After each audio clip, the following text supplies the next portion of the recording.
intends to give us a welcome, but he is stuck in traffic. And you know how that is, right? Whenever the president is available, he will kind of come in, and we'll just stop there for a minute and allow him to welcome you to this event, so that he can express his appreciation to each of you for coming. So I'd like to introduce you Dr. Nicole Williams. She's a very distinguished scholar. She holds a bachelor's degree in education from the Ohio State University, as well as a Bachelor of Arts degree in political science, also from the Ohio State University. She holds 2 master's degrees, with one being a Master of Education in Curriculum, and that's from Otterbein College in Westerville, Ohio. And the second being a Master of Arts in Educational Policy and Leadership from the Ohio State University in Columbus, Ohio.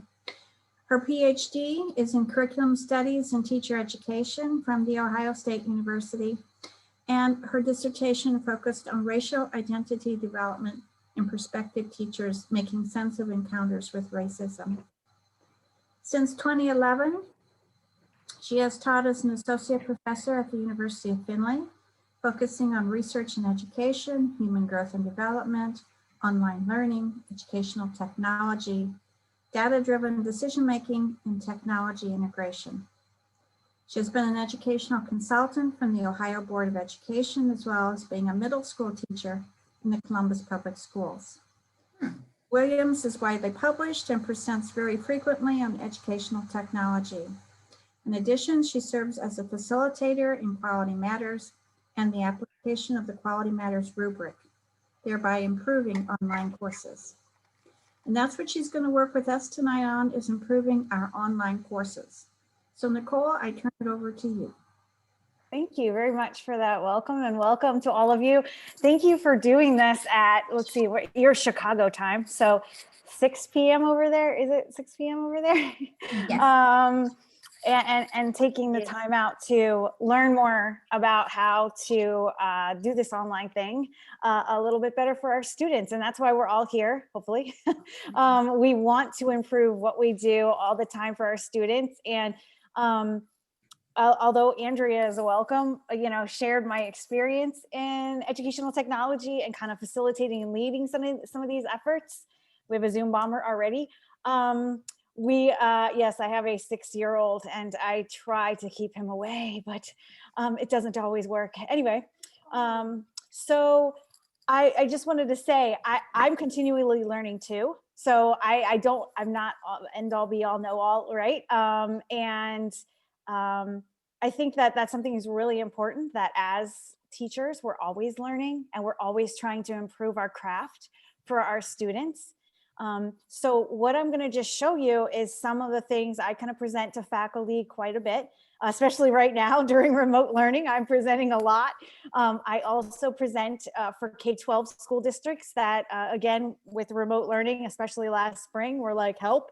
So I'm kind of showing you some of the tools and the resources that are being used heavily right now.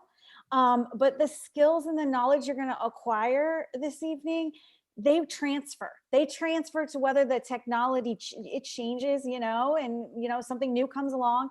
The basic skills are usually the same. So don't feel like you're just, I know a lot of you in your, thank you for doing those surveys. Those of you who did the survey, there were 18 of you, that kind of like let me know where you are with things. You shared, you want to learn, what are the latest apps? What are the latest resources? And so I'm doing that. But again, keep in mind that this is all transferable. And I really did use what you shared with me in respect. You'll notice right away, the objectives are going to look similar to something you've seen already. Based on your needs, that's what I designed this for. So this presentation is for you. It is for your specific context. And I also read through your strengths and some of those things you identified as challenges and what you wanted me to address. And so I tried to address all of that as well. So hopefully you find this helpful and extremely relevant to what you're doing right now. And without further ado, we'll go ahead and get started. I did want to say a few things about Zoom. just point out a few things. One, mute, unmute. Oh, by the way, if your toolbar disappears, it's okay. That's a Zoom thing. You just hover usually around the bottom and it'll come back for you. Sometimes it jumps to the top and that's okay too. So just hover and you'll find it. You'll have mute, unmute. It looks like most of you have found that already. And then your video, thank you so much for hopping on that video. Feel free to hit start video for those of you who haven't done that yet. I do scroll through. That's another thing as teachers, right? We should have, I don't know your university's policy on the whole video feed thing, but you know, if that's something you're able to do, I would really be encouraging your students to be on that video, be engaged. And it also helps you. You can watch their faces. Like I'm scrolling through right now as I'm presenting to you and I'm watching your interactions with me. So I'm watching head shakes, I'm watching your eyes, the same things that I would do if I were teaching face-to-face, right? I'm doing right now through Zoom. And so that's important that, you know, having students seeing them on video, important.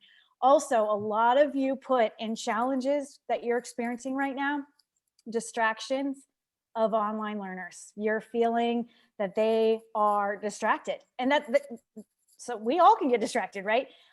That video is going to help. That video piece can help with that, engagement, help with that interaction.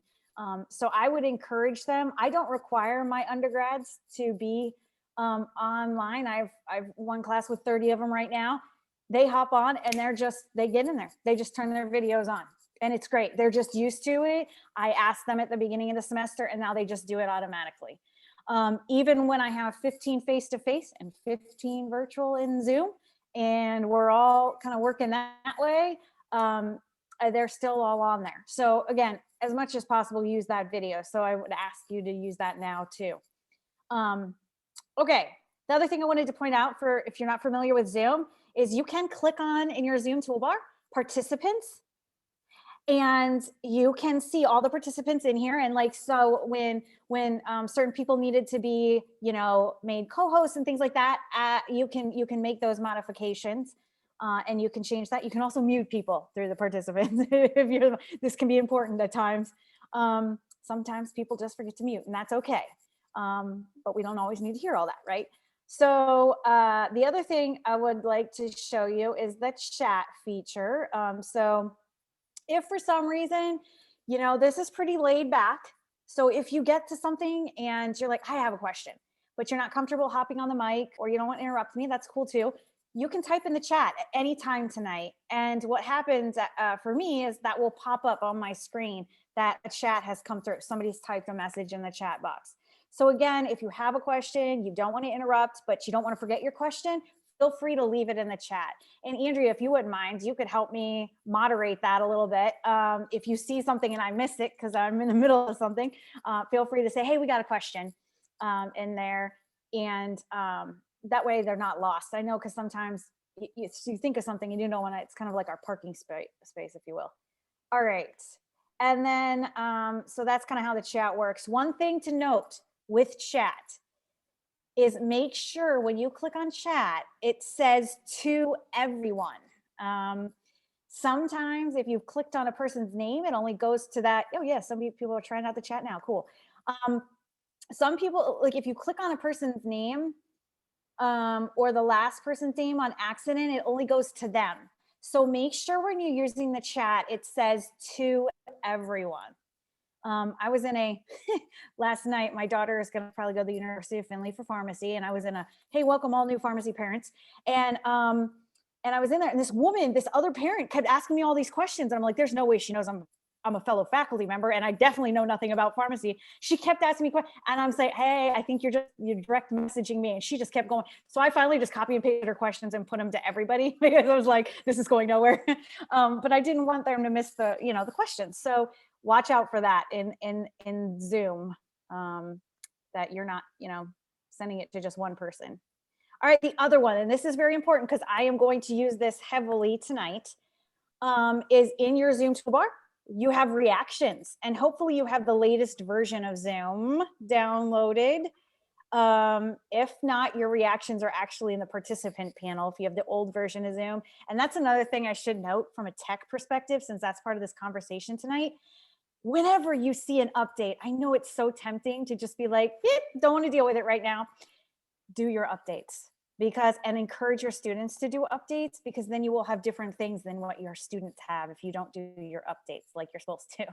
And Zoom just did an update where they moved the reactions right into the toolbar. So you used to have to go into the participant panel and click on reactions. Now you can do it right from the toolbar. So go ahead and click on reactions. We'll just play with this right now. Right now, if you found the reactions, go ahead and give me a green check. So reactions, green check. And what should happen, yay, I even see some thumbs up. Good. I say what is happening for me is I see all of these next to your lovely faces. All right, good. So we all know how to use these. Again, one of the things that you mentioned in your surveys was, how do I keep these students engaged? How do I get them involved? Reactions are your friends. Green check, red X. I use them all the time. And that's something that I would encourage you to use, any of those interactive pieces that you can use them regardless of what platform that you're on. Okay, so if you would not mind, I'm going to go into participants. Oh, wow, we have 37. So we're going to do this differently. I was going to do, this is teaching on the fly right here. I was going to have us all hop on the mic and introduce ourselves, but 37 people could take a minute. So we're going to do this a little different. Go ahead and chat in the chat. Type in your names in there. So unless it's something you'd prefer to be called something that's different than what Zoom has listed you, just let me know your position and your experience teaching online. Because this is going to help me in how I teach you, right? So if you wouldn't mind, just hop on that chat. Remember, go to your toolbar. If it's disappeared, click on chat.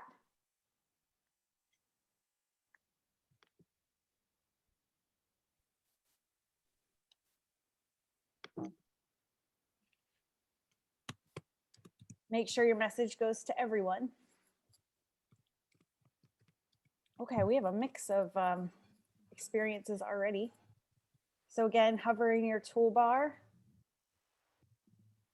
and chat. Wow, okay, wow. So we've got a diversity of experiences here. Hopefully you're all watching this too. I don't know how well you all know each other and see each other and interact with each other. But you can see that some people, it's a couple semesters, some it's years, some have been teaching online since 2011. Wow, okay.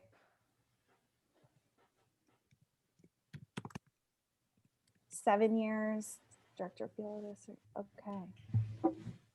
All right, so go ahead and while I'm cruising through them, feel free to cruise. I've been teaching online since spring 2020. Joy, that is like everybody everywhere, right? We all have been, whether you were before or you weren't.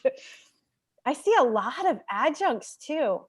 This is awesome that the adjuncts are in here with us. I know a lot of times when I facilitate these, sometimes adjuncts are not invited and I want to be like, hey, they should be included too.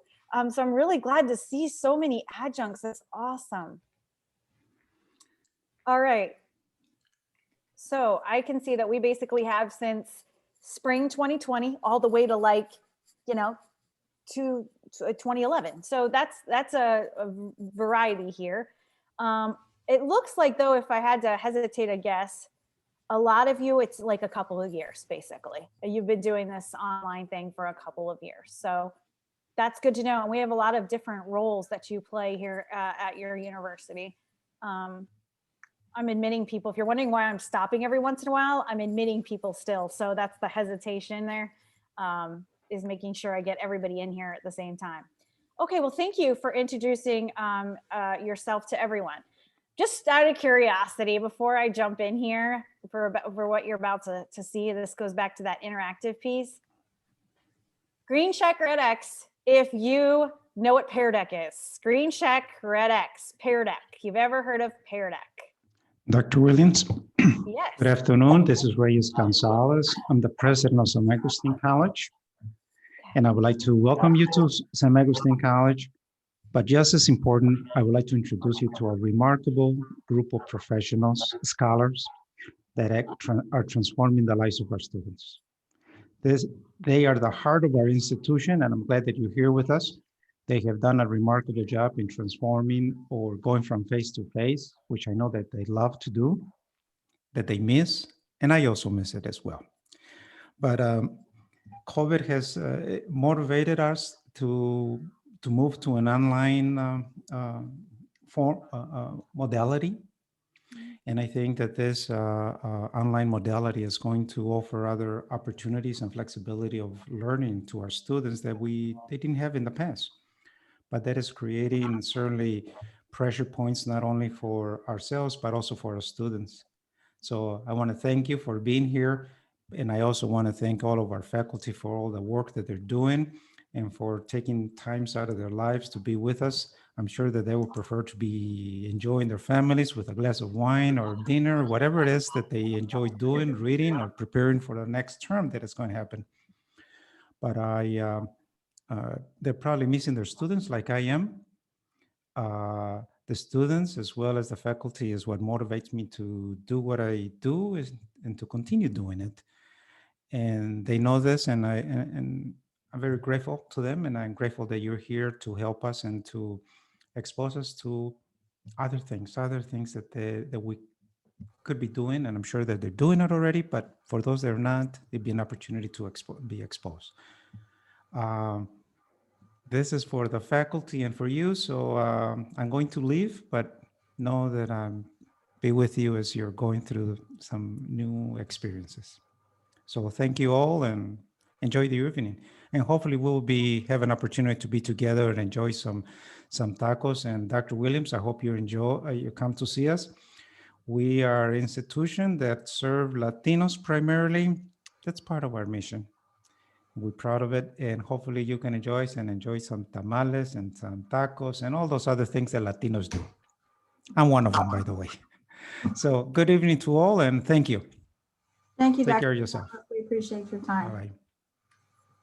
Thank you. All right. Okay, I'm going to jump back in. And I did explore your website and to learn more about your university. And I really appreciate what you're doing for your students, and that you have found a need and you're filling that need for a specific group of students is just awesome. And I really respect what you're doing, to kind of follow what he was saying there. Okay, so I've still a couple people coming in, so let me grab a hold of those. Okay. All right. So I was going to ask green check red X for how many of you have heard of PearDeck or you're familiar with PearDeck? Green check red X. Remember, go to the reactions. Green check red X, PearDeck. I know you thought you were going to have it easy and not have to do anything like necessarily too interactive. Okay, so it looks like for the most part, your PearDeck is fairly new. So one of the things that the feedback that I received from a lot of you who participated in the survey was, again, going back to how do I keep my students engaged for 4 hours? That's a long time. And that seemed to be a concern, that they were very distracted. So PearDeck is a technology that I'm going to use and model for you kind of throughout this session to make this interactive and to kind of show you how you can make your own 4-hour teaching a little more interactive. So I'm doing this like so be thinking as I'm showing you how to use this, how could I use this when I'm teaching? So think about your own teaching, think about your own sessions, and think about how you could use some of these slides that you're going to see in PearDeck to make things a little bit more interactive for your students and keep them engaged for the entire time. So what you will need to do, and this is going to get a little different, we are going to actually, and hopefully we don't lose anyone in the process. We are, and don't worry, you can just come right back in. We are going to use PearDeck. And what we're going to do is you're going to actually open a new internet. And if you need to write this down, what's on the screen, feel free. If you're afraid that the memory is not going to be there when you navigate away from the screen, it's okay. I have undergrads who write this down. It's okay. You can go ahead and jot down joinpd.com. It's pretty easy, joinpd.com. And then our class code, if you will, is JOSFRT. And so what you're going to do is you're going to minimize Zoom. Do not click out of Zoom. You're just going to minimize it, make it little. You're going to minimize Zoom and open up a new internet browser window. Hopefully you have Chrome. And if not, it'll still work. But we're going to use it later. That's why I was saying that. Minimize Zoom. You should still be able to hear me. I won't go away. And then you're going to pull up in a new browser window, joinpd.com, and you're going to type in that code, JOSFRT.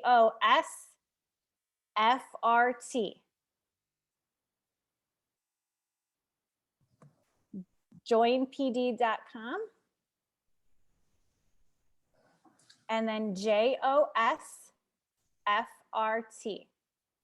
So I'll give you a minute to do that. I have 9 of you in here. That's what's great about this. So just to give you an idea of why I'm kind of my wait time here. And I'll need all of you in here. I have, let's see here. So there's 38 of us in here. We currently have 12 in Join PD. So we need more of you to go to, again, minimize the Zoom window. Don't worry, you won't lose us. Okay, Nicole, you might need to tell us how to minimize. Okay, so when you're in Zoom, you are going up in the left-hand corner. Now this is kind of going to depend on what you have. In the left-hand corner, you're just going to, I wish I could have screenshot this. Click on, I think, my view doesn't look like yours. I think it's the green one for the participants up in the left-hand corner. It's either green or yellow. No? Are you not seeing it? There's 16 of you already in here. Okay. Let me go in my question. Nicole, mm-hmm. If we do it on a phone, will yes, that'll work too. Okay. If you want to avoid that, yeah. Or if you have an iPad, a tablet device of any kind, that will work too. That's a great point. You should see up in the, the Zoom, if you can't see it, if it disappeared, depending on the settings on your computer, if you hover in the top left-hand corner, again, this depends on Mac versus, it just depends on what you're in. You should see it in the top left-hand corner. It's just minimize, it's green. And if it disappears, you can hover. Nope, still not seeing it. We have 19 in there now. Nicole, I have a question. Yep. It is joinpd.com. Yes, so join PD, JOINP as in Paul, D as in David, Okay. .com. Yep. Okay, yeah, I was doing it wrong. That's okay. So I'll wait just another second. So Mac users, I don't know how many of you are Mac users, but Mac users, I just did it on I have 2 computers running right now, laptops as a backup, just in case. You never know what's going to happen on these things. So I always have a backup. I just did it on my Mac for Mac users, and it is minimize is the same minimize that you use for all other applications. So it's in that top left-hand corner if you're a Mac user. PC users, anybody in here have a PC who minimized in Zoom and want to help friends here? I don't have a PC. It should be the same way you. For a PC is on the, I'm sorry, for a PC should be on the top right. corner. Okay. It's like there's like three buttons there, and it's the one with the, I mean, there's like a dash. That would be the minimize. There you go. Thank you very much. For PC folks, it's up in the right-hand corner. Thank you. Other questions?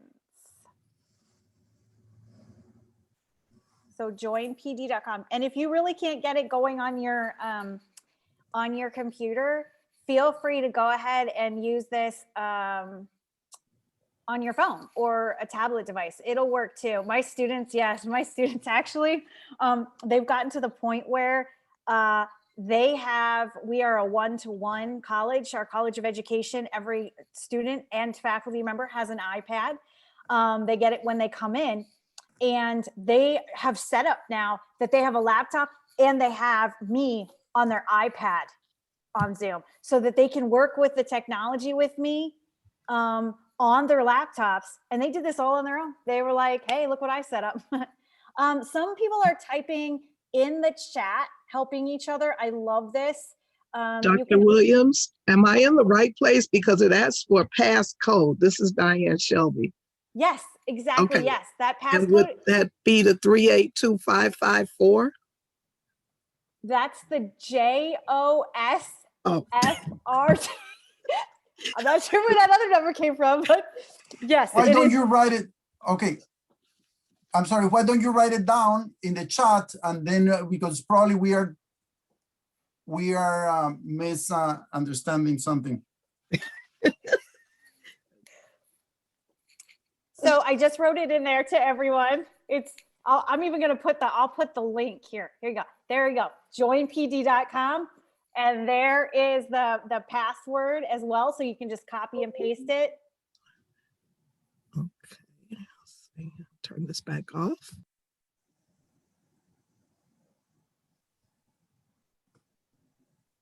So joinpd.com. And then the passcode. Yay, we're getting more people in. Joinpd.com. Yay, here they come. JOSFRT. And don't worry, the first time you do this with students, this is good. You're experiencing as a student what your students will experience. It just takes them a minute to get used to it. But then after that, they know to come into class. You have this up on the screen and they just do it automatically. And it goes much, much faster once they're used to it. Yay, we have almost 30 people in. Okay, good. All right. I'll give it another minute. And then again, the joinpd.com. I'll keep putting it in here. And the passcode is JOSFRT. I'm sorry, I have a question. Yeah, go ahead. So I joined and then I answered the way it asks, how are you doing today? And I click, okay. And then it took me to the screen that we were looking at before. Now I just clicked on chat. Now is going back to put in the code. And I want to put it again because now I'll be joining 2 times. Yeah, you should. You know what I mean? Yeah, it should still be interactive. I'm going to click out of all of this in just a second. So you won't see what you're seeing now. You'll start seeing the actual slides. Right Okay. now, I'm leaving it up there to get people to, I'm trying to help people to still get in. I got 26. I lost somebody. Maybe it was you. I noticed that the number went down there. No, I don't think it's me because You're I still mean, here? yeah. Okay. Sorry, not you. Somebody else jumped ship. They're like, I ain't feeling this. Okay. So I'm going to go ahead and keep going. Just so you know, if you were to, I'm going to click on here. If at any point you're like, you lose your interactive PearDeck slides or anything, you fall out somehow, if you come back into Zoom, okay, and you know that you're still in Zoom because you can still hear me. If you were to lose it, you just come back in and the PearDeck, our code for our class is always up in the top right-hand corner. Okay, so if for some reason you do come out, or if your students were to like lose it, they can always come back in, okay? All right, so we're gonna try this. Now that you're in Zoom and this is interactive, right? all you're gonna do now in your interactive PearDeck window is you're gonna grab a hold of the little purple line, and you're going to move it to say where your stress level is right now. Go ahead and be honest. Look at this. Look at you all. Okay, now what you've got, pick a stress level and stay at that stress level. This is what happens. They move it around all over the place. And you can see students are like, well, every time you talk, my stress level goes up. So I'm just gonna move the bar up every time you talk. See, somebody's doing it. So you can see if you come back into, and I'm not gonna ask you to do this if you're like too freaked about it, but if you come back, you can see in the Zoom, you can actually see, and you can see it in here. And you can, by the way, if you need to chat, you can come back in Zoom and chat, and you have to ask a question. It's very easy. But you can kind of see where we are as a group. When somebody is not even on the stress check, somebody is so stress-free that they are all the way hanging out, like way past I'm in a good place. You're like really good place. So that's awesome. Somebody is saying, I can't manage my emotions right now. And there's only one of you, so that's good.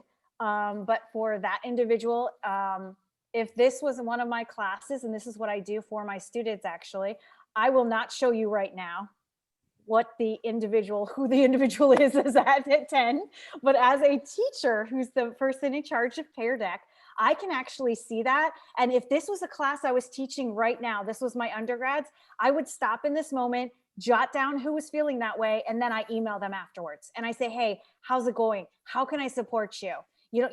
And sometimes I even do this slide in Zoom, and I ask them to type in the number, and then I can see too that way. So say if you didn't want to use PearDeck and you're not comfortable with this whole PearDeck thing and leaving Zoom and everything, or leaving GoToMeet, or whatever you're using, you can use this slide in Teams, or is that Teams is a platform you use? Yes, Teams. So you could just use this actual slide in Teams and have them type in a number. It's the same way. They don't have the purple lines, but it's still interactive. You can see most of us are pretty chill, and that's good considering our lives right now, and that we're in the middle of a pandemic. That's hopefully towards the end of the pandemic. But and then somebody likes to move their little slide still, so their stress levels changing, but that's okay too. All right. So we're going to move on. You can leave your PearDeck window open because I'm going to keep going back to the slides. It goes back to that interactive piece. I'm making sure students continue to be engaged. Oh, and by the way, I can see who's not.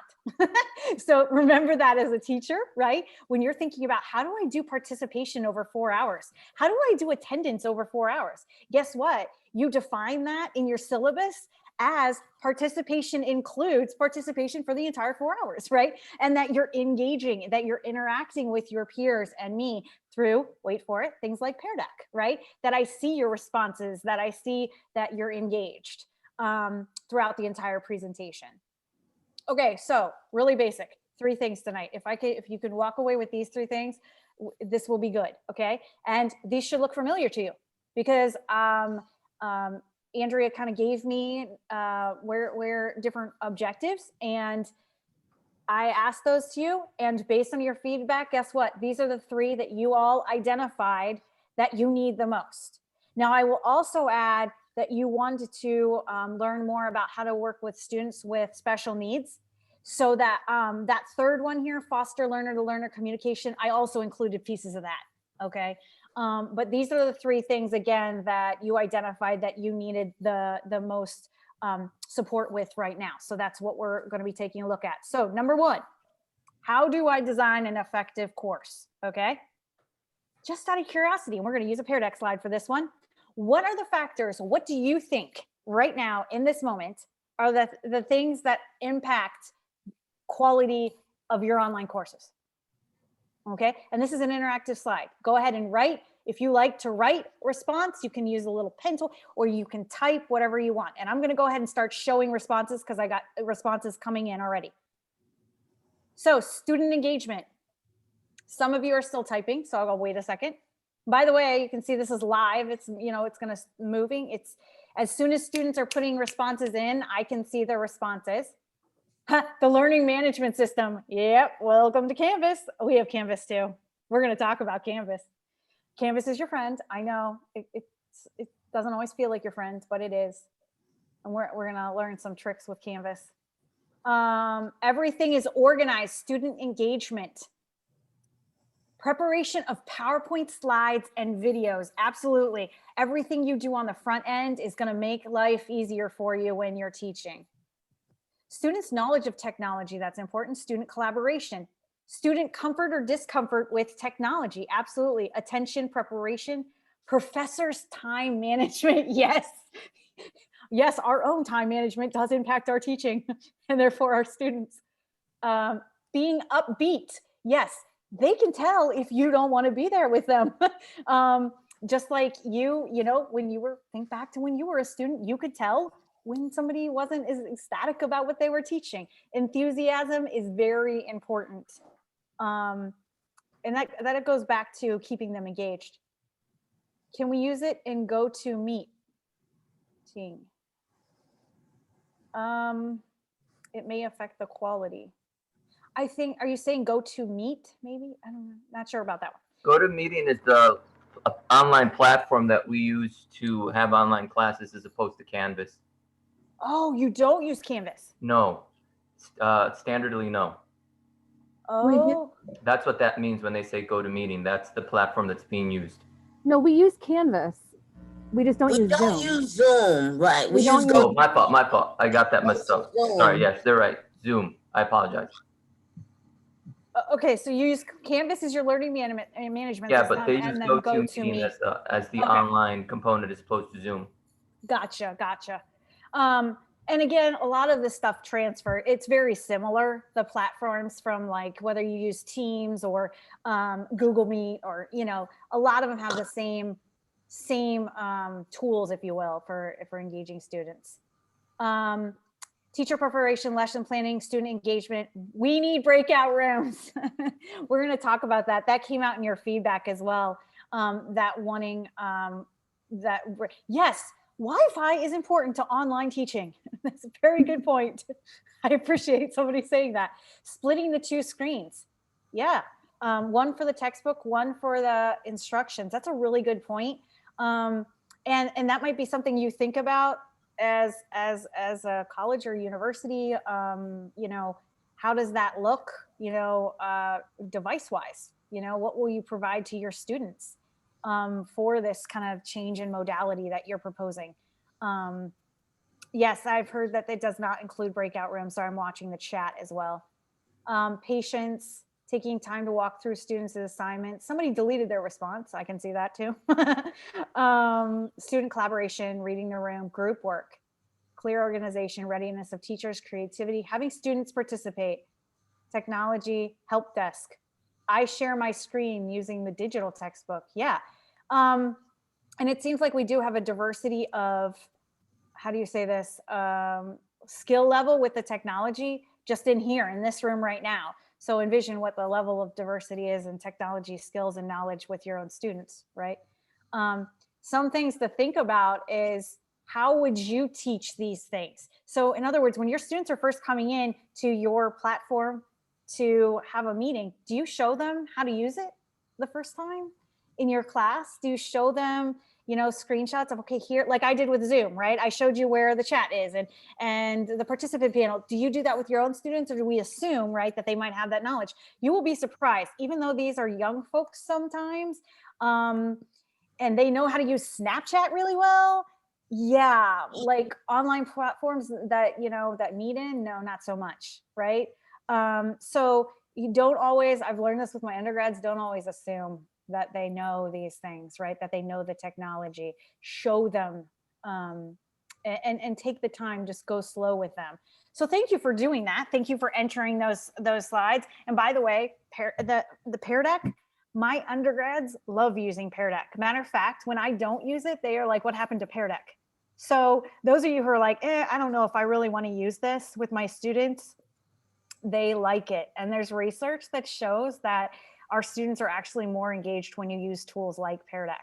And they're more likely to stay with you in virtual learning if you use tools like PearDeck. Okay, so what are some other things that we're looking at when you're designing these online courses, right? Course design, delivery, content. Some of you talked to that. A lot of you talked about the institutional infrastructure and LMS, right? Faculty readiness. How have you been trained to teach online? All right, some of you said, hey, are the students ready? But how are we prepared for this? And a lot of us, because of what happened with the pandemic and remote learning, we were not prepared very well. It was kind of like, bam, there you go. Get everything on in an online space, which has been a challenge. So if you wouldn't mind, this is an active PearDeck slide. Move your little purple dots to, are you familiar with Quality Matters? I'm gonna go, your dots are blue on this one. Quality Matters. We have moving dots. So you're gonna put it in the green circle or the red circle. Okay, good. So we're about split, about half and half. Familiar with Quality Matters, and some of you are not. And then we have somebody in the chat as well. Learning on the go, okay. All right, so that's kind of where you are as a group with Quality Matters. And some of you, you're just in the middle, hanging out in the middle of the field. That's fine too. Maybe you've heard of it, but you don't necessarily know what it is. So Quality Matters basically is it's national, came from the United States. It's now international organization that is all about course design. The organization, their whole purpose is course design and helping faculty learn how to teach online. If you are not familiar with Quality Matters, I teach and this is how Andrea knew me. I facilitate entire courses, workshops for Quality Matters for faculty in the state of Ohio. I do that. I facilitate those for the universities in the state of Ohio where I'm at. Check out the website and explore it. I'm going to point you in the direction of some key things to know from their website, such as their standards. But Quality Matters in terms of, okay, what does the research say I should be doing for my students in respect to course design? Quality Matters is it. Matter of fact, in terms of like HLC, the Higher Learning Commission, and accreditation, this right here, Quality Matters, is what they recognize for online course design. When they see this, accreditation bodies see this, this is the gold standard, if you will. If you have QM certified courses, you're good to go. Okay. Just to give you an idea, Quality Matters, if you're like, oh, online learning is new. No, QM has actually been around since 2003. Maryland Online did a FIPSI grant through the U.S. Department of Education. That's how QM started. It's no longer associated with that, but that's how long they've been doing this, research-based best practices in course design. There's more than 1,100 organizations that are part of QM, from higher ed to K-12, et cetera. 60,000 members, individual members, in 26 different countries. And I just highlighted a few of those countries. So very well recognized institution. In respect to Quality Matters, they have two huge pieces. The first is standards, and I'm going to show you those standards in just a second. And then, so we have research-based best practice standards, and then course reviews. So what they do is they say, here's the standards. Go apply those to your courses. And when you're ready, we'll do a course review for you and we'll see how you applied them. Okay. And we'll have people who are trained take a look at your course and provide you with feedback, very collegial feedback. Here's what the standards look like. The 8 overarching standards for the higher education rubric. And I'm gonna actually try to do a file share here in a minute with Zoom. And this sometimes works and sometimes it doesn't. Technology can be your friend. Sometimes it's not. So here's the 8 general standards. So right now in your head, think of one of your Canvas courses, just one of them, okay? And as I'm going through these 8, I'm not gonna get into too much detail because of our time. I teach, again, a whole day on this. Think about these things. The first is course overview and introduction. And we're going to get into this in just a second because this is how important this first one is. Think about if you are a student in your course, you're going into your course the first time. Do you ever, right on that homepage, do you explain to your students how to get started in your course? Like right on your homepage, it says, to get started in this course, you need to click on X, Y, Z. This is where you need to go in my course. Or do you just assume that they know to go click on those little modules and find the first one? Because sometimes they don't always know how to do that. Okay. Number 2, course objectives. This is another one we'll talk about in just a minute. That's how important it is. Think about your course objectives. First of all, are your course objectives throughout your course in Canvas? Or are they just in your syllabus, where we think that the student might look at them or might not? I mean, think about it. How many of the students do you think read the whole syllabus, right? And the objectives? I don't know about you, but our course faculty evaluations, one of the questions that our students are asked, undergrad and grad, all of my students, did you meet the objectives for the course? You know how many students are probably sitting there thinking, I don't even know what the objectives for the course are, because they were in the syllabus and I saw them one time and I really didn't even read the syllabus, right? QM actually recommends that we have those objectives, those course objectives, integrated throughout the course, so the students continue to see them and know that they are doing this activity to meet that course objective. How cool is that, right? Simple, but like as faculty, we're like, oh yeah, maybe I should put those somewhere else other than my, syllabus. 3, assessments. If a student is taking, think about your Canvas course again. If a student is taking one of the quizzes in your Canvas course, do they know by taking that quiz which course objectives they're helping meet? Do they know that? Is it clear to them? If they are writing a paper for you, a reflective paper, is it clear to the student in your course in Canvas that if they are doing this, it's helping them meet this objective? Right?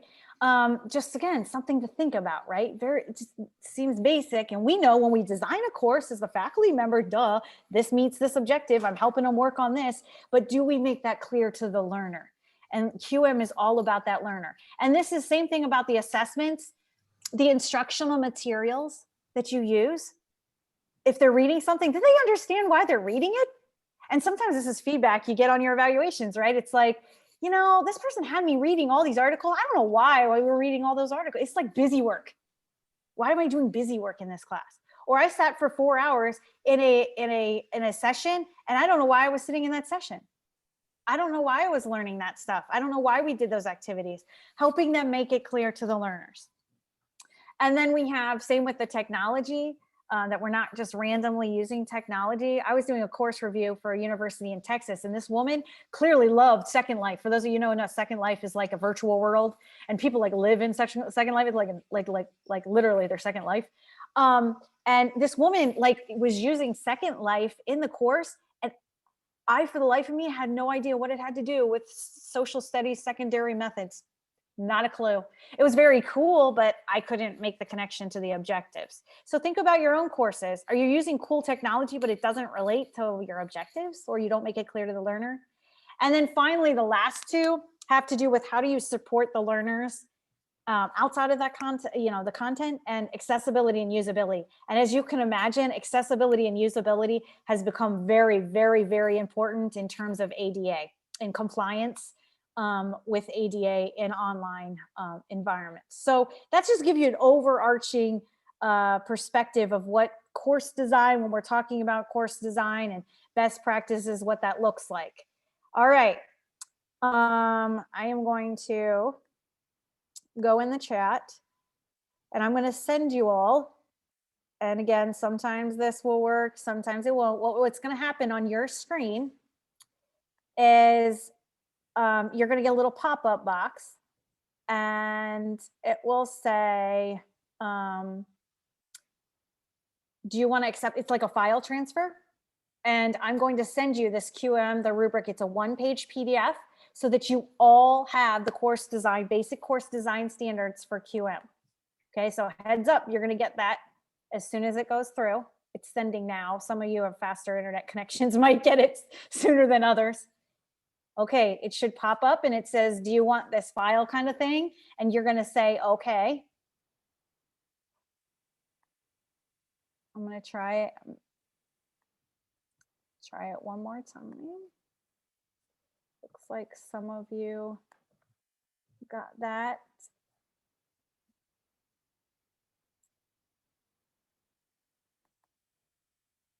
All right, give it a minute. There's a lot of us in here. We got it. Did it pop up? I'll ask Green Check Red X in just a second. You do need to say that you're okay with it coming through. Yes, I would be more than happy. That's a great question. Somebody asked, I'm getting a bunch of, I got it.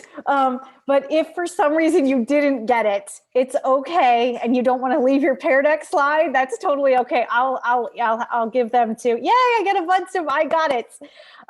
If for some reason you don't got it, I will send it to, I'll send it in an email.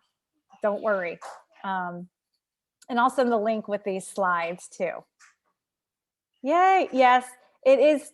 Some of you are sending me direct messages, and that's cool too. It does take a minute. It just depends on, different variables. Okay, so just out of curiosity, let's do, a lot of you are saying in the chat, I got it. If you, or no, you want to stay in PearDeck. Okay, I'll leave you in PearDeck. We won't do Green Check Red X. I don't want to stress anybody out. All right, we got a lot of people saying I got it. So I'm just gonna, yes. So somebody asked me specifically, is this the higher ed specific review standards from QM? Yes, it is. So some of you are familiar enough with QM that you know they have rubrics, multiple rubrics. So they have a rubric that's for K-12 teachers, and they have rubrics for higher education, and they have rubrics for publishers. So I'm specifically giving you the one that would be relevant to you for higher education.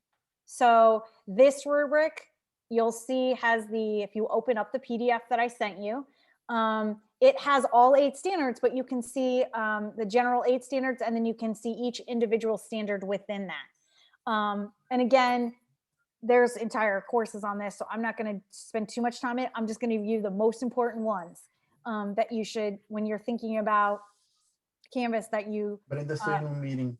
Estoy en un meeting. Déjalos en el carro.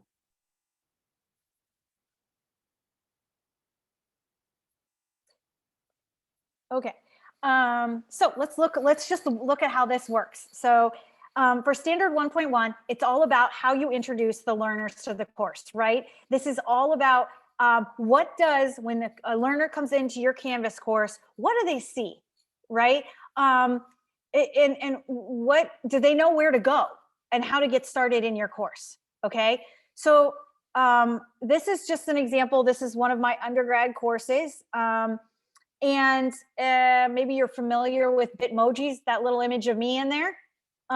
If you don't have the Bitmoji app and you don't use that in your teaching, I would really encourage you to do that. The students love Bitmoji. By the way, it's Bitmoji. You can download it on your phone, Bitmoji, Bitmoji.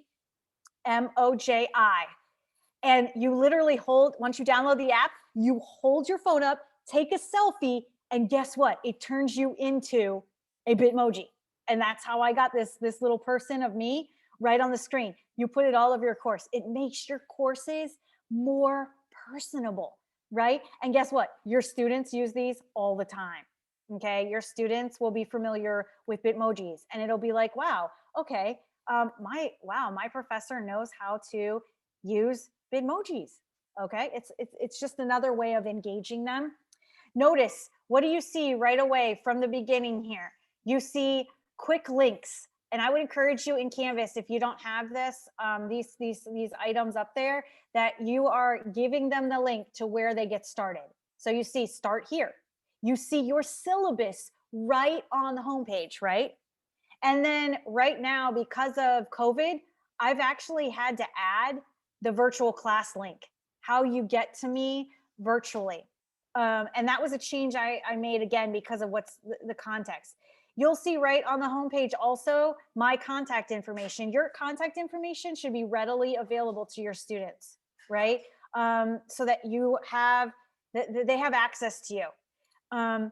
These are live links, by the way, where it says office hours, Mondays 8 to noon.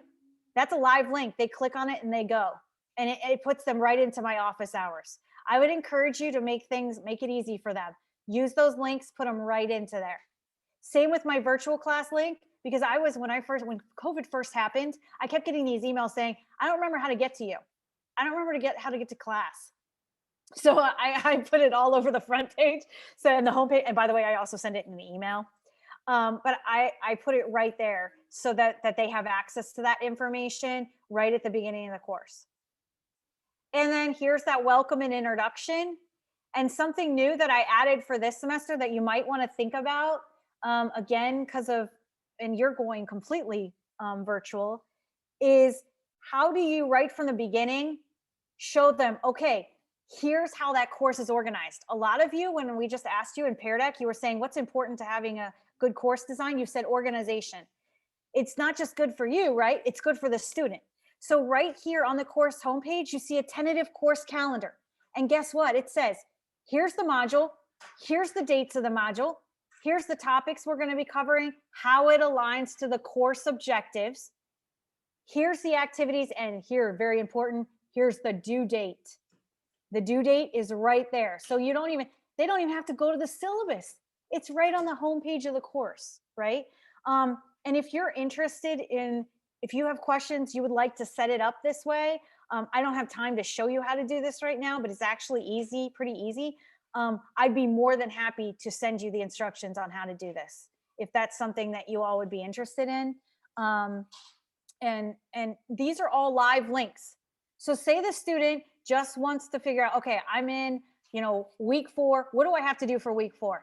They just have to click on these. These are live. It takes them right to the reflective post they have to do that week, and it takes them right to the Google certification that they have to do for this course. Okay. These are things, again, that really help the students. The other thing is, I don't know how many of you use rubrics in Canvas. For those of you who are in Zoom, green check, red X, Canvas, you use rubrics. Canvas rubrics. Canvas rubrics. Some of you, I got a couple of you using Canvas rubrics. So rubrics in Canvas, once you design them, are actually, and that's a training I do in and of itself here at my university, is how to build rubrics, because that's a very important skill. But it will make your grading way easier if you have rubrics. So I just wanted to show you, if you don't already know, this is the student view. When they go to submit something in Canvas, if you've never seen the student view, I would encourage you to hit student view and look at it from the student perspective, and always be sharing with them how to submit stuff. The student view, they just click on rubric for every assignment in every course I have, from undergrad, freshman, first-time freshman, all the way to my doc students in their last semester. I have rubrics for every single assignment. And that's because it makes the expectations clear to the student. And yeah, it was a little bit of work on the front end, but I just literally, when I grade something, sit here and click. They either have it or they don't. And then I leave feedback if they don't, on how they can improve upon it. And I encourage resubmissions in all of my courses for students to resubmit if they don't earn full credit. And that's all the way from undergrad to graduate. So that's a little bit about course design and how you would, kind of use that standard 1.1. QM's great though. It doesn't matter how you meet the standard, as long as you meet the standards, right? It doesn't matter. All courses don't have to look alike. They can all look different.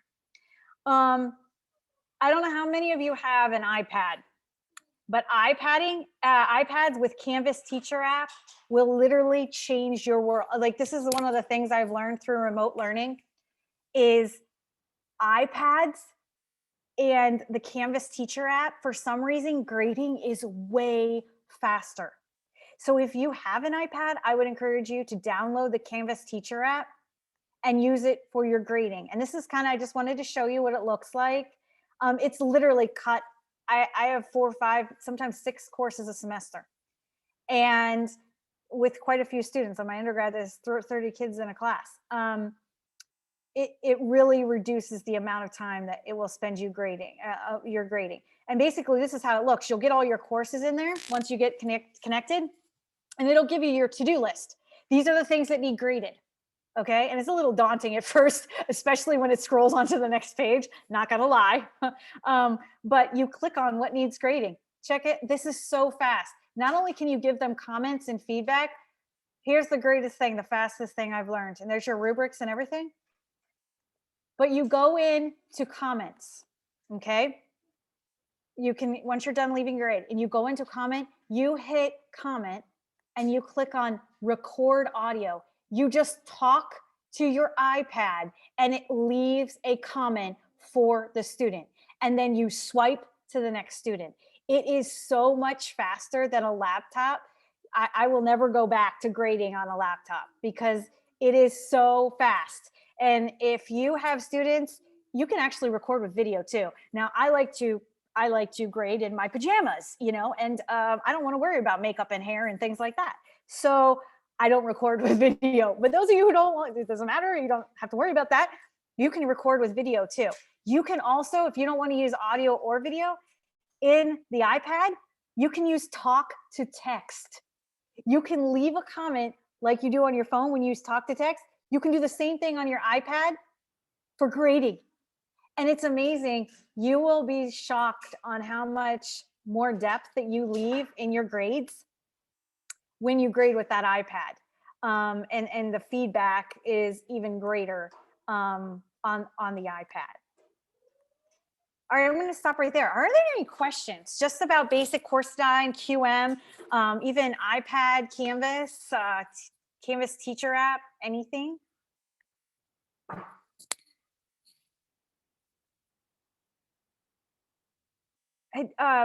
Just a quick check. Andrea, this is going until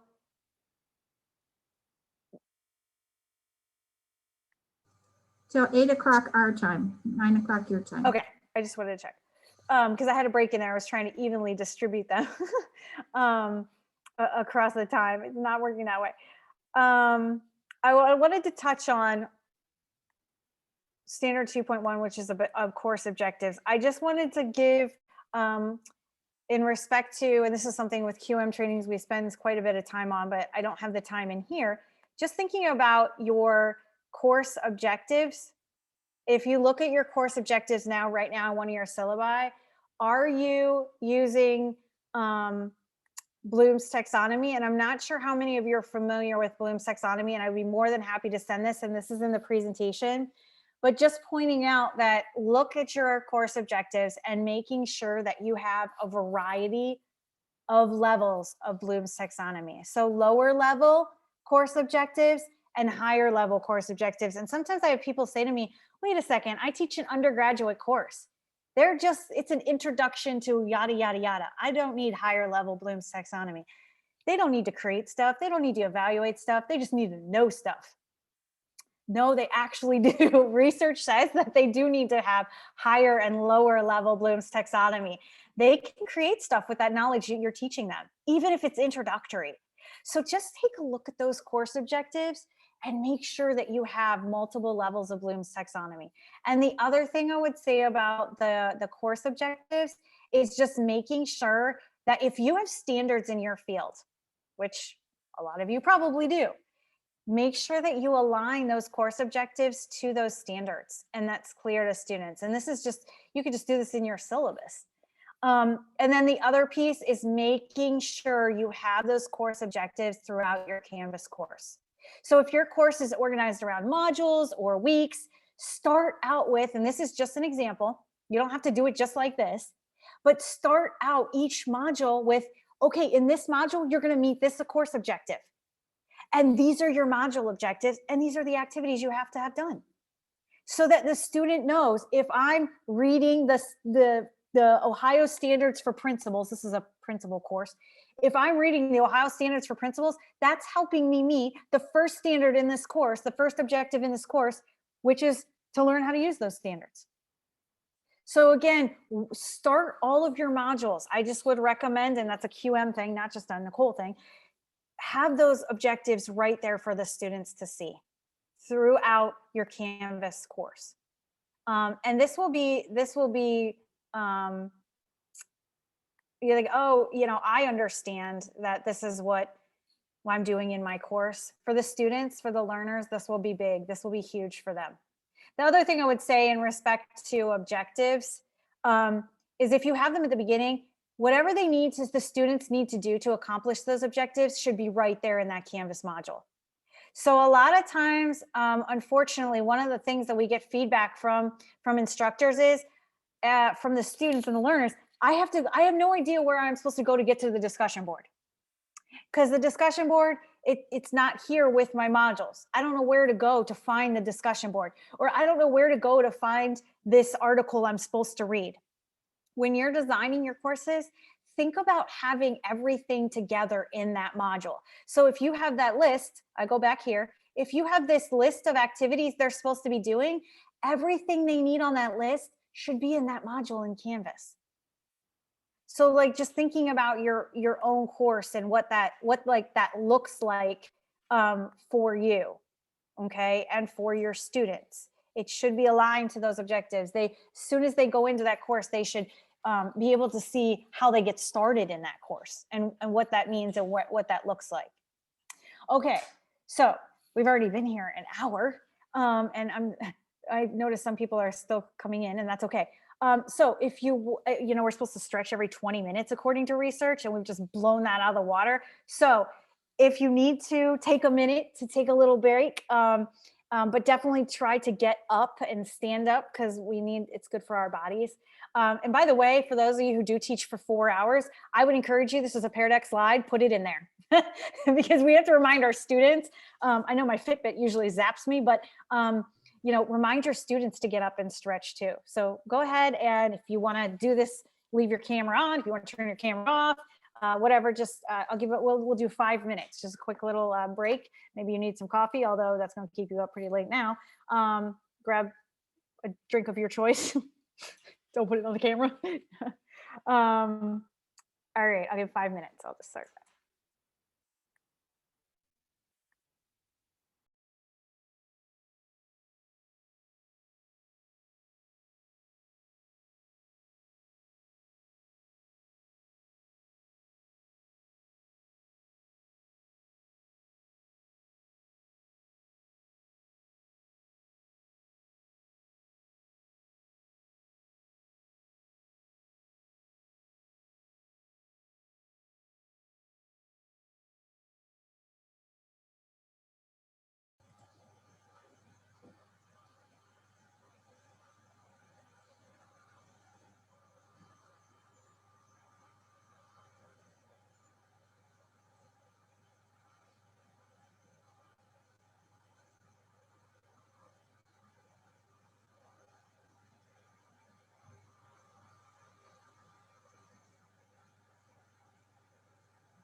All right, that was our 5 minutes. It went kind of quick. I'm going to jump back in. If you wouldn't mind, those of you hopped off your cam, go ahead and turn your video back on. All right, let me see here. This is a lot, right? You got to like stretch and digest everything that we're learning. Just to recap for our first objective in respect to course design, the big takeaway, hopefully, is that just take a look at those QM standards. That file I sent you, and I'll send it via email too, so you have it, the PDF, and just pick out the ones that say 3-point, and maybe just start to think about how you can apply some of those in respect to course design. And I don't know if QM is something that your university, now that you're going to be teaching more online, if that's something that your university is going to be looking at more. But I do know that QM is in Illinois, and that other universities in Illinois use that. So maybe that's something that as you start working through things, that's something you look at, but you can do that on your own. I mean, you can look at those standards for QM and start thinking through them in respect to your own course design. And those are, again, like the research-based best practices. QM does update that rubric, so that PDF I sent you, they update that every 4 years based on the latest research that's coming out in best practices in online learning. So that's why, you, like, for example, Standard 8, especially with accessibility, is become so important in how we address accessibility in our online courses. All right, for a lot of you, in the feedback I got on the survey, you're like, I have no idea what this flipped classroom thing is. People keep talking about it. And I think I should probably know something about it and maybe start using it, but I don't know what it is. So I'm just curious. This is another PearDeck Live slide. If you wouldn't mind, what is the flipped classroom to you? Now, don't go Google it. This is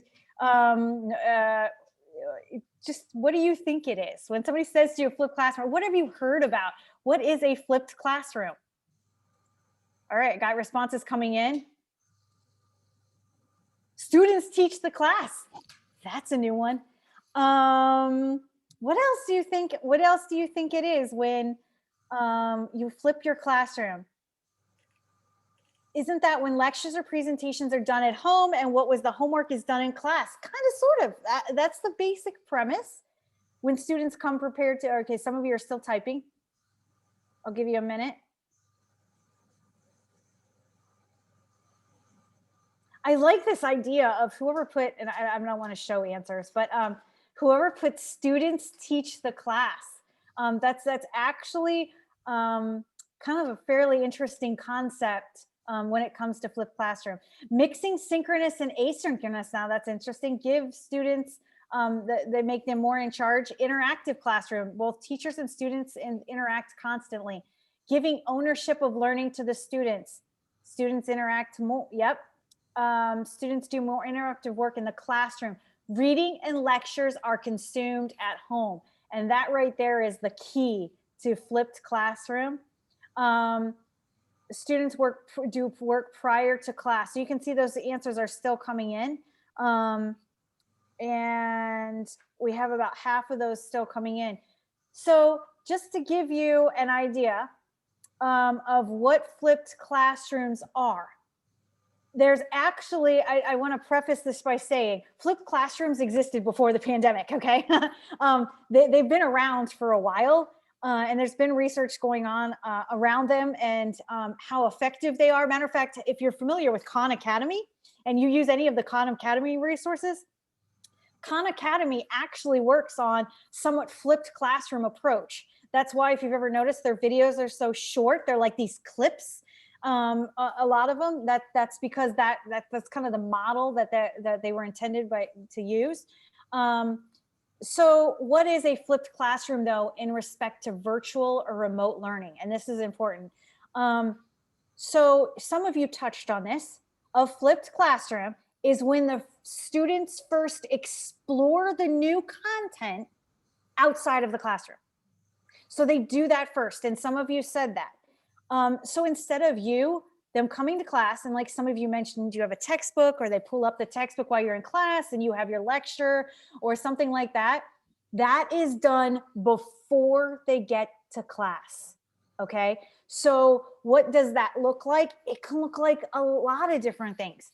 Some people who flip their classroom have these little short video clips, and I'm going to show you how that would look and how you can do that.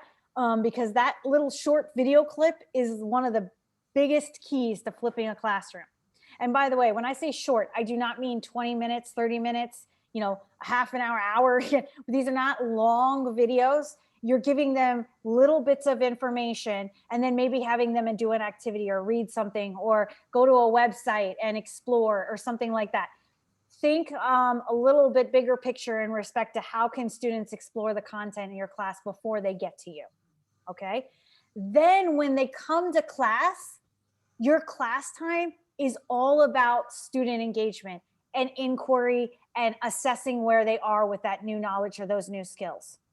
Okay. So what it means what it means by flipped is those things that we normally think about, like most of us in here probably learned, is like a lecture. You went in, you had your professor, they talked to you, you took notes, then you went home and you did the homework. Okay. And if you had a question, guess what? Well, we didn't have email back in the day, but you had to, wait until you got in class before you could ask another question again. Okay. And now, thankfully, our students have a little bit more access to us through email and things like that, but they still have to, they can't ask us face to face.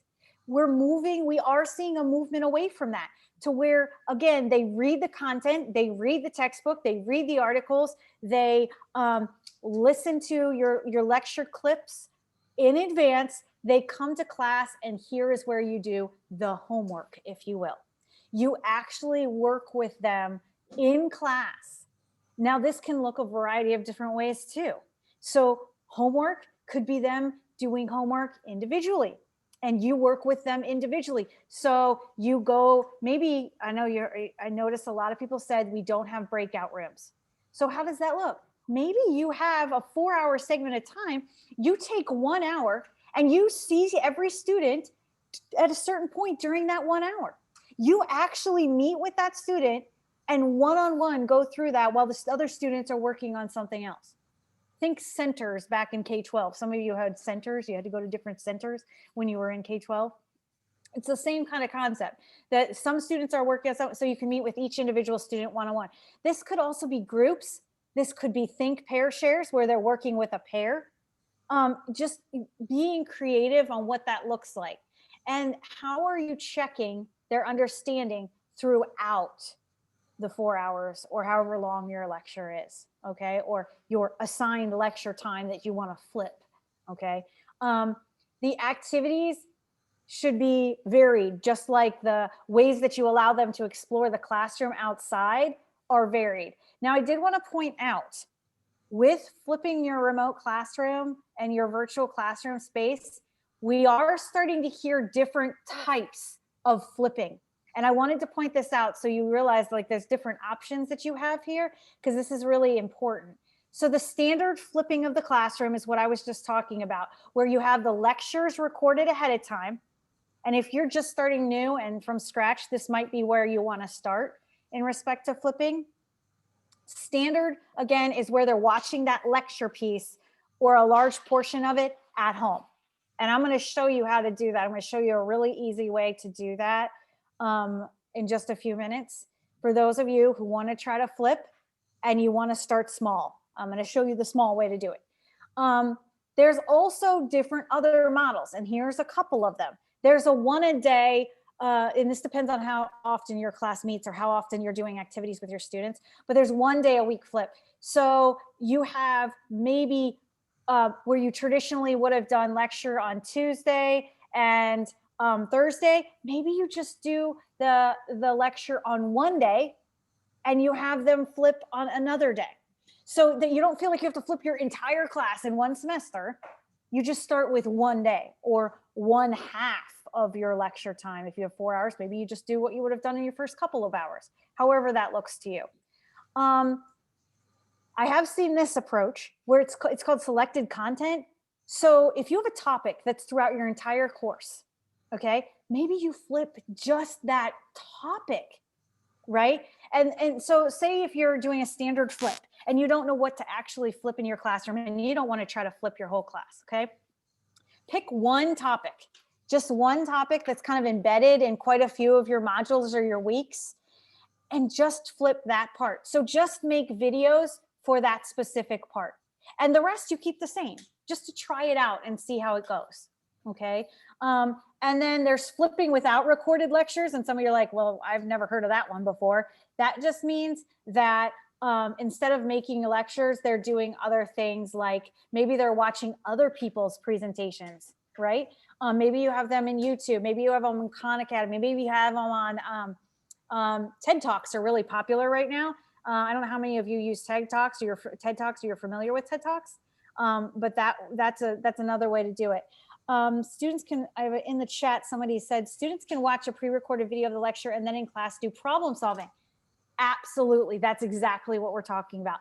This increases the exposure to it and it should increase the learning. That is true. I'll tell you, I teach technology to undergrads, and you would think that they know technology, they do, and how they could go teach it in K-12, because all of my students are going to become teachers, my undergraduates, and it is amazing. I actually use a kind of flipped classroom approach. In class, we build and they create the technology that they're going to use in the K-12 classroom with me, because they run into so many tech issues. It's very hard to do it outside of class. It's hard to troubleshoot technology in an email. It's much easier to do that if they're with me in Zoom or with me in a class. And then there's hybrid, where you have certain class hours that are flipped and the other half of the class hours maybe aren't flipped. So don't feel like there's like only one model. I just wanted to make sure I stress that you can start small.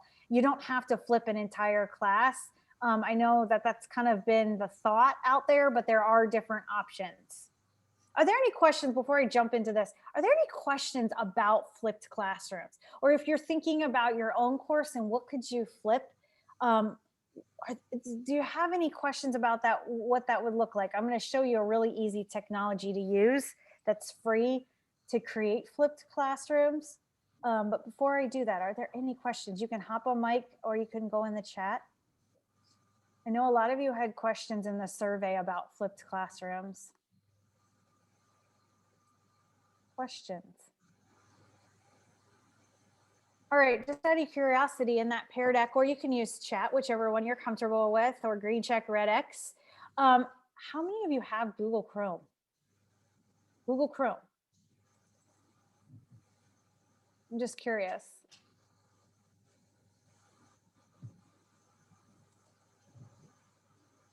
Okay, we had a really good, excellent point in the chat room that I think is beneficial for everyone in the chat. Sorry, chat room. That was a long time ago. Okay, so it's this. Someone mentioned the problem that we have is that the videos have an expiration date. I'm thinking that you're using a specific technology that this person is referencing at your college, maybe. This is the downside for reusing the videos if you teach class again. Okay, so I will say that, okay, so GoToMeeting video links expire. Okay, so I'm going to show you all how, and we have a similar situation at our university, so don't feel like you're alone. The university's technology that they gave us has a similar situation attached to it. I'm going to show you a free technology to use to get around this, and you can reuse it every semester, because guess what? They go to YouTube and they're unlisted on YouTube. And I'm going to show you how easy that is in just a second.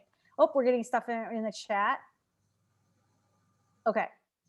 Let me show this, go to the show responses. So I asked how many of you have Chrome? Yay!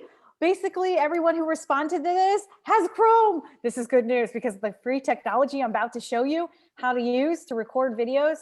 Oh, and somebody just moved from disagree to agree. Maybe you just downloaded it right now. Yay. We're going to, I'm going to show you Screencastify. And Screencastify is actually just an extension you add to Google Chrome. And this is how I do Yes, you can put them in Google Drive. That's another way you can get around that little expiration issue. So is YouTube. Google Drive can fill up though. If you don't have a Google Drive that has unlimited space, you can fill that up, and then they want to charge you for that. So watch out for that little Google Drive thing. I've gone in and deleted it. No, Firefox will not work. You need Chrome for what I'm going to show you, and don't feel like you have to do this. I just wanted to show you a free technology to use to flip your classroom. Okay, so if you don't have Chrome and you want Chrome, although it looked like the majority of you already have Chrome, just want to let you know that you can go to, a Google search and just go download Chrome. It'll take you here, and it's very fast. You just download Chrome. And I would recommend, especially since you're teaching online and you're going to be doing this 100%, you should have multiple browsers. So like Mac users, I know Safari is like the thing. But just put Chrome on there too. It's going to help you. And here's the thing. Sometimes you have students and they're going to be like, I'm using XYZ. I can't find this. And if you have that, then you just open it up and it's easy for you to help your students too. But I would recommend that you have multiple browser types, okay? Internet browser types. So hopefully you have Chrome. And for those of you who are tech savvy enough to experiment right now, you can, and my students do this kind of stuff with me. If not, we're all recording this, so you can go back and do it later. But I want to show you how easy it is to download screencastify.com and create a video. And it has no expiration date. And you can use it from semester to semester. Matter of fact, you put the external URL link right into Canvas, your module. And when you do a Canvas course copy, guess what? It goes with it. And you don't have to change it every semester. I use Screencastify in all the way from undergrad to grad, freshman, first-time freshman, all the way to my doc students. So it's how I record all of my lectures.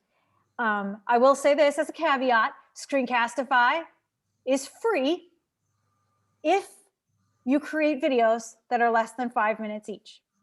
Now, 5 minutes, you can create multiple 5 minutes, is truthfully where the research is saying right now, our students, their attention span, 3 to 5 minutes. Your videos, yeah, 3 to 5 minutes. That's what you got. And you're sitting here thinking, I have a 4-hour class. 3 to 5 minutes. So we should be changing up things fairly frequently for them. So, but here's the thing. If you do not think that it is possible for you to do a video in 5 minutes, Screencastify, you pay $24.99 for a year. And guess what? You have unlimited minutes. This is what I do because I ramble. And sometimes the rambling is helpful to students. So my videos sometimes can be 10 or 15 minutes and I don't want it to shut off at 5 minutes. So you can pay for the premium Screencastify and you can get a little bit more. Okay, so how easy is this to use? You go to screencastify.com. You can actually open another internet browser window right now if you want to do this. Those of you who have Chrome, you can add it right now. It's very fast because it's an extension. It's not like a software program. So screencastify.com, and where mine says already installed, if you go to screencastify.com right now in an internet browser window, you just listen to me through Zoom. You can click on install or download. I forget what it says right here. It's right, the button's right there. And it's going to say to you, hey, do you want to download the extension for Screencastify? It depends on the settings you have on your computers, how sensitive they are.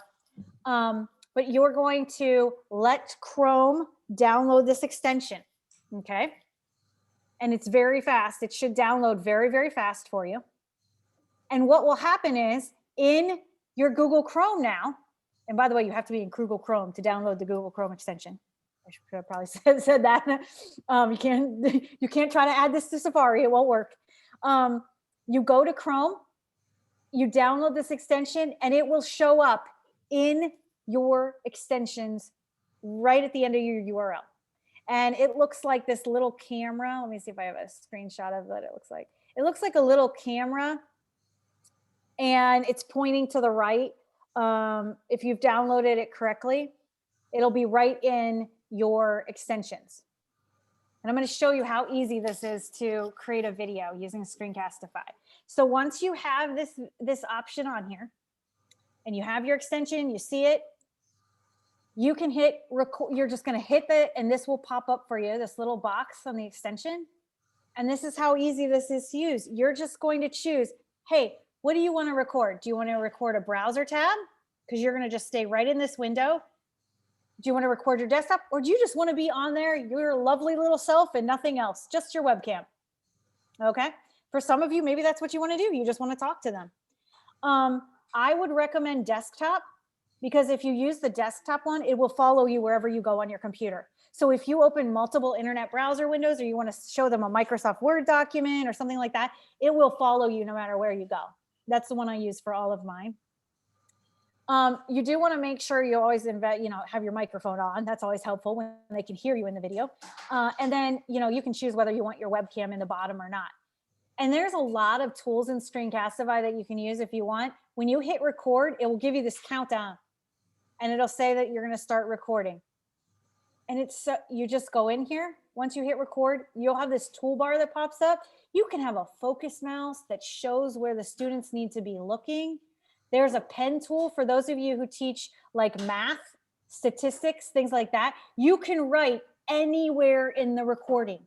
If you teach any type of article, you want to show them a website, but you want to circle things as you're going, you want to underline things, you can do that. There's a pen tool. And then there's embed webcam. You can have yourself on there with all the content if you want. It's totally up to you. So here's the cool thing. As soon as you're done recording, you go back up and hit the icon and you hit stop recording. A new internet window, browser window in Chrome will automatically appear. You don't even have to do anything. And it automatically will save to whatever Google Drive account you tell it to save to. You don't have to do anything. All you would have to do for class then is copy the shareable link for your students to view. Go put it in Canvas, copy paste that as an external link. Now I want to point out, Google has a tendency to make everything private for your own good. You do need to go under more options and you can choose, do you want this to be public? Anyone with the link can view it, or do you want it to be unlisted? You can choose whatever you feel comfortable with. Now, that's if you want to keep it in Google Drive. Now, I did mention to you, if you create a lot of these videos, you're gonna fill up your Google Drive. The other option, and this is what I do, whoopsies, this is what I do. You'll notice down here, it says publish to YouTube.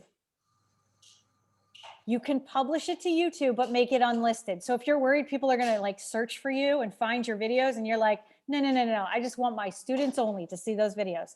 Click on publish to YouTube and say unlisted.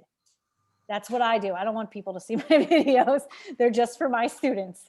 What you do is you hit publish to YouTube. It will give you that YouTube link, and that YouTube link is what you go and copy and paste right into Canvas, your module. And when you do a course copy, it will go with you every semester that you change. That's how easy. And those of you who are saying, wait, expiration date. YouTube, there's no expiration date. Google Drive, it's your drive. Okay, so you're the one who controls all that. Are there any questions about Google Chrome and the Screencastify extension? And just to give you an idea of how easy this is to use, this past week we were in module 7 for my undergrad class. All 30 of them downloaded Screencastify and created an example of them teaching a topic in their content area and grade level. And these are future teachers who are like 19, 20, 21. So it can be done. It is very easy to do. And now you have a technology. So when somebody says to you, hey, can you flip your classroom? Absolutely, you can flip your classroom. That's how easy it is. You just download the extension and hit record. I would encourage you to try it out. It really does work. And here's the cool thing. Once you start trying it out, you can actually have your students start using it too. The students like to use it. They like to create the videos. Matter of fact, my final exam in my course is an interview. I give them interview questions that they would get as a teacher from a superintendent or principal. And they have to turn on Screencastify, just their webcam, and they have to answer the interview questions. And that's because in a lot of interviews right now in K-12, they're asking them, what can you do with technology? So it's applicable and it's performance-based. It's just another way for you to think of getting away from standard tests and quizzes. There's a lot you can do with Chrome, and there's a lot of extensions actually that are very nice to use as teachers, but that's probably the most important one. Just out of curiosity, how are you feeling in respect to flipped classrooms? You can drag your little PearDeck dot. I'll show her as we're responding. Grab your little dot. Yay! Most of you are saying, I get what a flipped classroom is, and that hopefully you got the Screencastify thing. So that's awesome that you're feeling that comfortable with it. If you have questions, I would be more than happy to help you. Or if you want to just see, I've done this for some of my other professional developments. They just wanted a segment of what I taught them. And I've created a little 3-minute Screencastify video that just says, hey, here's how you do this. So if some of you are interested in using Screencastify and you want me to just go through that section instead of watching this whole recording, I'd be more than happy to just create a video for that. All right. We already had a search break, so we're going to skip that one because for time. We only have 20 minutes. All right. Fostering learner-to-learner communication. I wanted to show you, I'm going to skip this, PearDeck. I want to show you what I'm using right now, because if anything that you walk away from in that biggest feedback, I feel like you left me in the survey was, how do I keep things going for this long amount of time with my students and make it interactive? PearDeck.com. All these slides that I'm using that are interactive are at PearDeck.com. I'm actually going to put this in there so you guys can go to this right now. PearDeck.com/templates will actually take you. You don't even have to create a PearDeck account to do this. If you go to PearDeck.com/templates, you can access all of these templates for either Google Slides or PowerPoint, depending on what you use in your classroom. And you just take those slides and you put them into your PowerPoint. And you don't even have to use, you know how I had you go to PearDeck, the PDF? Yes, there are a lot of videos. You're right. Somebody just put in the chat. There's a lot of videos on how to use PearDeck. Yeah, it's used heavily right now in K-12 and higher ed. That you watch the videos, the tutorials. Yes, there's some on PearDeck's website. There's also some on YouTube. But basically, you know how I made PearDeck interactive with you tonight, and you could see everybody's little dots and you could see the little sliding back and forth? You don't actually have to use that interactive piece. You can keep them all in, like a lot of you're using GoToMeeting.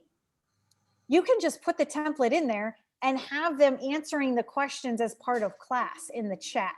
Don't feel like you have to use PearDeck like live, like I've been showing you. If you're not at that comfort level, you just go to PearDeck.com/templates and start taking some of those templates off of there and downloading them. On the templates page, I will say the one I use the most right now in remote learning is the social emotional learning slides. So for those of you who went to PearDeck.com/templates, those slides on social emotional learning, like the stress check, the fill your, actually I have some of them on here, I'll show you. If you use the templates, and by the way, this is PearDeck, you can create an account as a teacher, but if you just want the templates and you don't want to make it interactive, you actually don't need to create an account. If you have a Google account, you can connect it directly to your Google account. You don't even have to create a PearDeck account. Everything's connected to Google now. Oh, I'm going to show you something that will change it. This is revolutionary. If you're in Google and you're in a Google account right now, if you're in Chrome and you just type in slides.new, it will take you to a new Google slide. If you type in docs.new, it will take you to a new doc. If you type in sheets.new, it will take you to a new sheets. It's kind of a quick shortcut to get to anything in Google. You just type whatever you want to get to and .new and it will take you there. I have Google in my, Google Slides. I have PearDeck in both, but I wanted to show you the different types of slides that are in here. Actually, I'm going to go ahead and go live and do this. So I'm going to click out of my PearDeck and just show you this real quick. You can see how often I use it. It took me to write to PearDeck.com/templates. I wanted to point out like just how easy it is to use this without the interactive piece that we did this evening. So say you just want to do one of those slides, like you want to do green check, red X, or you want to do stress check with your students, or, you know, filling the bucket, emptying the bucket. What's filling your bucket today? What's emptying your bucket? You want to just do some pre-assessment activities or post-assessment activities. These are all the different slide decks that PearDeck has. All you do is download it depending on the format. It sounded like a lot of you in here use PowerPoint. So you just download the one that you click on the one that says PowerPoint. And you look and see if you like the slides, and you just download it right onto your computer and take the slides, copy the slide that you want and put it into your PowerPoint that you've already created. And voila, you have an interactive presentation. You don't even have to send them to joinpd.com. You can do this right in GoToMeeting. For those of you who are not, you know, you don't really want to use that technology. So you can kind of see it's loading a little bit slower because I'm in Zoom right now and loading this. And there's multiple people in here. So again, you just go up there, you download this onto your computer, and you copy and paste these slides right out of PearDeck into your PowerPoint that already exists. Okay, it will change how interactive your classes are, even if you don't use the interactive piece. All right. I'm going to go ahead and go back to my Google Slides presentation for all of you. You can also put it in for those of you who Google Slides, but it looks like most of you are using PowerPoint. So I'm not going to show you that necessarily how to do that. Oh, somebody's moving my slides. I'm going to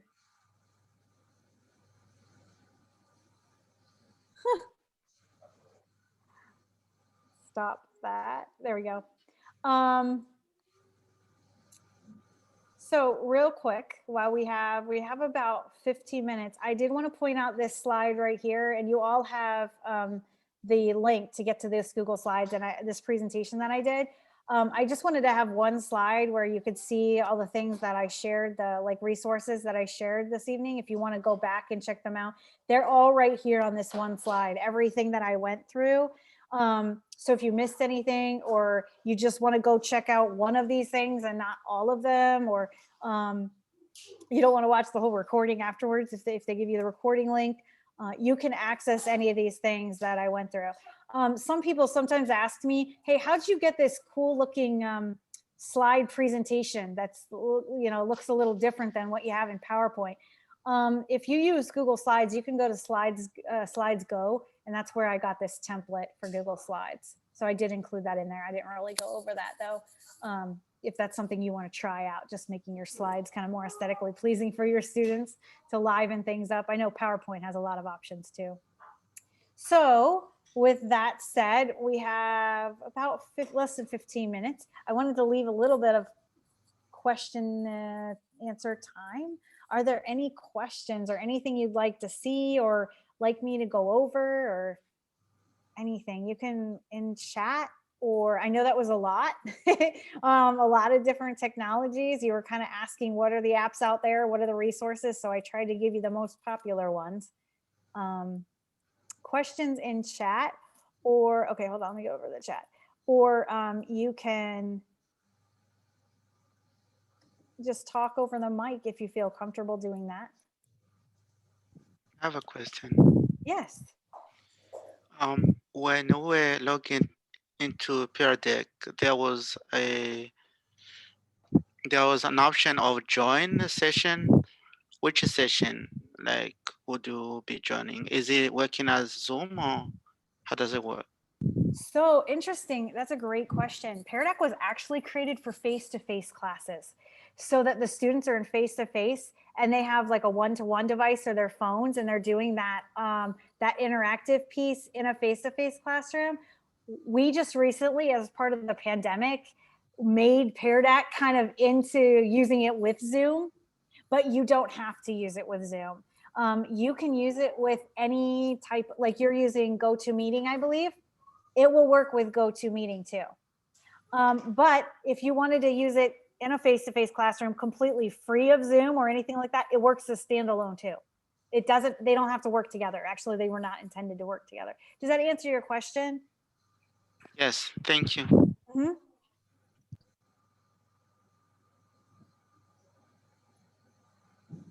Other questions about any of the technologies?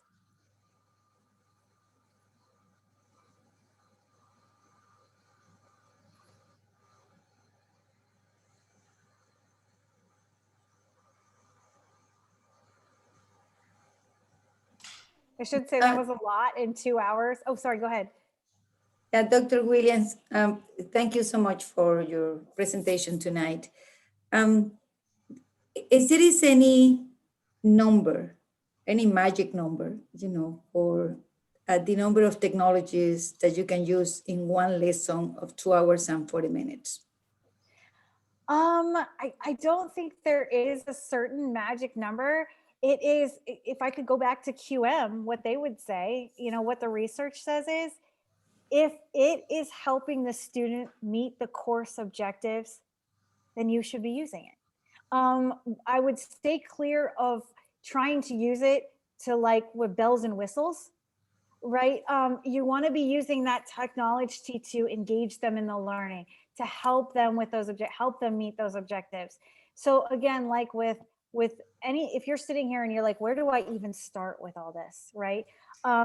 It is, think about your context, what you teach your students, and what would help them most in their learning to meet those objectives. You just decide for your context. And truthfully, in this Zoom session right now, that could look different for all of us based on what we teach and the students we have. So it really depends. I don't think there's a magic number though. I would start with one though. If you're like, yikes, this was a lot. And I teach entire days on just some of these topics and days for faculty. It's okay, choose one. And maybe the one that you choose is QM. And you don't even, you're just start making some modifications to your course. And they don't even see that yet in that actual 2 hours and 40 minutes that you're working with them, but they start to notice changes in their courses. You'll start to get less emails. And then maybe you slowly start adding a couple pre-recorded videos. And just a couple, just short videos ahead of time for them to look at, focus more on activities. And then maybe you start adding PearDeck, you know, just a couple of slides. If you want to try PearDeck out, just one slide, one time, and see how it goes, see how they like it, see how your students react. I will say most students across the spectrum like PearDeck. They like playing around, especially they like the drawing slides. I didn't use any drawing slides with you tonight, but there are slides that say, draw what you learned or draw what you think of this. You would be shocked that they like to draw. Even adults like to play with the pen tool. So just try it out. See what works best for you and your students. It's going to be different for all of us. Great question. Other questions?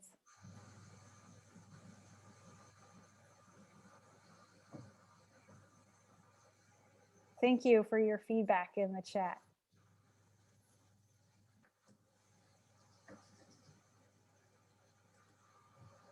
All right, well, thank you again for taking 2 hours out of your evenings to learn more about how you can improve your courses for your students. That's again why we're all here, and hopefully you found something, just one thing that you can take away and try out with your students. Nicole, we really want to express our appreciation to you. We know that you're a busy person too, and this could be your spring break, right? No, this is not my spring break. We didn't actually get one at Findlay. They took our spring break and divvied it up into days and randomly put them throughout the semester.